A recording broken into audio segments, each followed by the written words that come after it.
Bollywood actor Randeep Hooda इस साल भारतीय स्वतंत्रता सेनानी और सुधारक विनायक दामोदर सावरकर की बायोपिक स्वातंत्र्य वीर सावरकर में नजर आए। इसमें अभिनेता ने सावरकर की मुख्य भूमिका अदा की। अब उनकी 141वीं जयंती पर रणदीप हुड्डा ने अंडमान और निकोबार द्वीप समूह की सेलुलर जेल का दौरा किया, जहां वीर सावरकर को आजीवन कारावास की सजा सुनाई गई थी। रणदीप अपनी पत्नी लिन रैशराम के साथ सेलुलर जेल का दौरा करने पहुंचे। मीडिया से बात करते हुए रणदीप हुड्डा ने कहा कि वीर सावरकर को कहानी पढ़ते पढ़ते और उसे पर्दे पर उतारने के दौरान इसमें मेरी भागीदारी काफी बढ़ गई है। जब मुझे वीर सावरकर जी के सार को समझने वालों से सराहना मिली तो मुझे बहुत अच्छा लगता है। उनकी कहानी को मैंने बहुत अच्छे और सशक्त तरीके से पर्दे पर उतारा है। आज हम यहाँ उस सेलुलर जेल में आए हैं जहाँ विनायक जी को सजा सुनाई गई थी, 50 साल का आजीवन कारावास। सभी सशक्त क्रांतिकारियों को अंग्रेजों ने देश से दूर एकांत में रखा था और ये वो जगह है। आइए सुनाते हैं कि रणदीप हुड्डा ने और क्या कुछ कहा। देखिए, सावरकर जी का जो पूरी उनकी कहानी है, उसका अध्ययन करने के बाद जो मैंने उनकी ज़िंदगी जीने की और पर्दे पे दर्शाने की कोशिश की है, उसके अंदर मेरी इन्वॉल्वमेंट इसमें बहुत हो गई है। और जब वो लोग जो कि स्वातंत्र्य वीर सावरकर जी को जानते थे, उनकी फैमिली और जो उनसे जिनकी जैसे मंगेशकर फैमिली हुई, जो उनको असली में जानते थे और जो उनकी एसेंस समझते हैं, उनके बारे में जानते हैं, उनसे जब एक पैट ऑन द बैक मिलता है कि आपने बहुत अच्छी तरह से दर्शाया, बहुत सच्चाई से दर्शाया और बहुत दम से दर्शाया, तो बहुत अच्छा लगता है। बिकॉज वो वैलिडेशन बहुत ही कम लोगों को मिलती है। अक्सर आप जब बायोपिक्स वगैरह बनाते हैं तो उनके जो निजी लोग होते हैं वो बोलते हैं कि अरे आपने ये नहीं दिखाया, वो नहीं दिखाया। पर मैंने 3 घंटे में उनकी पूरी जिंदगी, 53 साल की जिंदगी जो पूरी इनकैप्सुलेट करने की कोशिश की है, तो उनकी तरफ से जब अवार्ड मिलता है तो वैलिडेशन है।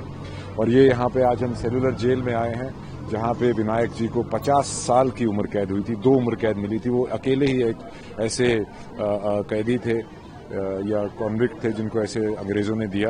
तो आप समझ सकते हैं कि वो अंग्रेज़ उनको कितना डेंजरस मानते थे, क्योंकि वो ना ही सिर्फ उनके जो खुद किया, और बाकी जब उनके जो इन्फ्लुएंसर का जो उनके थॉट्स थे, वो बहुत लोगों को बहुत इन्फ्लुएंस करते थे। तो जितने भी सशस्त्र क्रांति वाले लोग होते थे, वो उनको देश से दूर आइसोलेशन में रखते थे। और ये वो जगह है, ये कैदियों ने ही बनाई थी।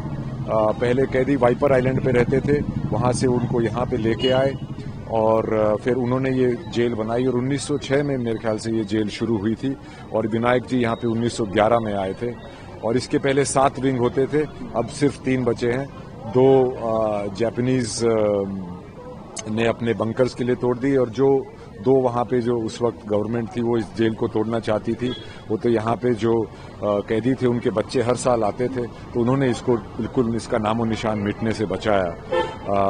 तो ये बहुत ही एक दर्दनाक जगह है। मैंने भी स्क्रिप्ट एक कमरे में बैठ के लिखी थी, पर जब मैं यहाँ पे आया तो मैं भी भौचक्का रह गया कि इसको कैसे मैं कैप्चर करूँगा, कैसे इसकी एसेंस दिखाऊँगा।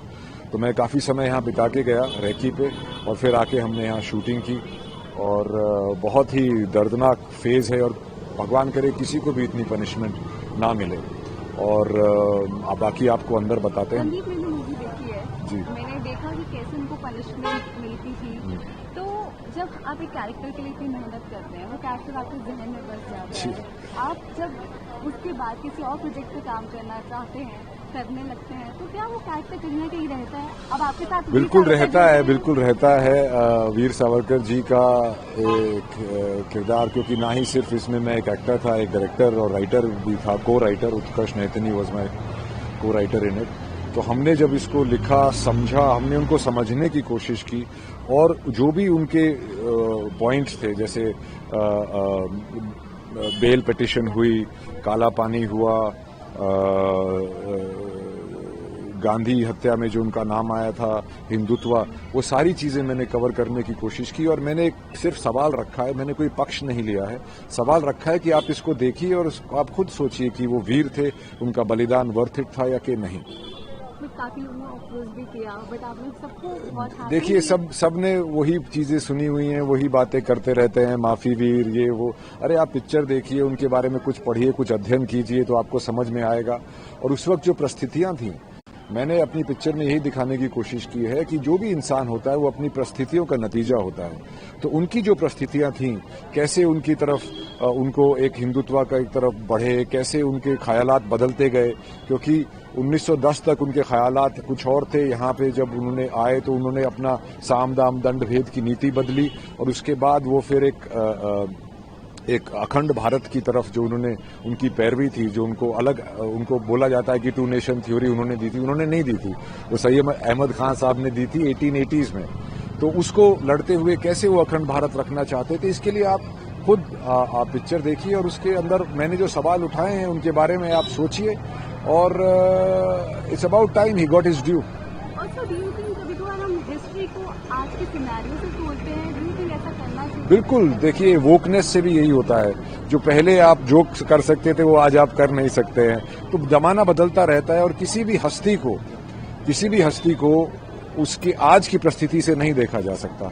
उस वक्त जो परिस्थितियां थी उसमें उनका क्या रिएक्शन था और उनका क्या काम था।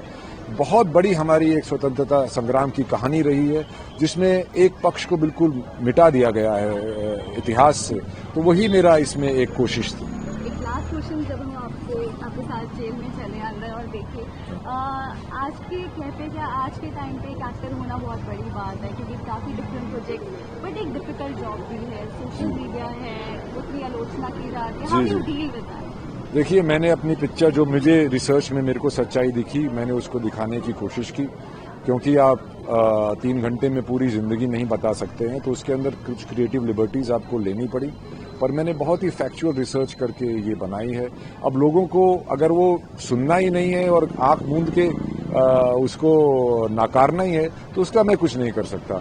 पर मैंने कुछ सवाल उठाए हैं और वो सवाल उठने चाहिए। और इतने सालों के बाद जो उनकी इमेज को मलाइन किया जा रहा है और उनको आज भी कितनी गंदी गंदी बातें बोलते हैं, और वो लोग बोलते हैं जो एक आधा घंटा भी इस जेल में नहीं रह सकते, तो मैं तो उन पे हंसता हूँ। जेल में आना चाहिए और देखना चाहिए यहाँ पे क्या हुआ है।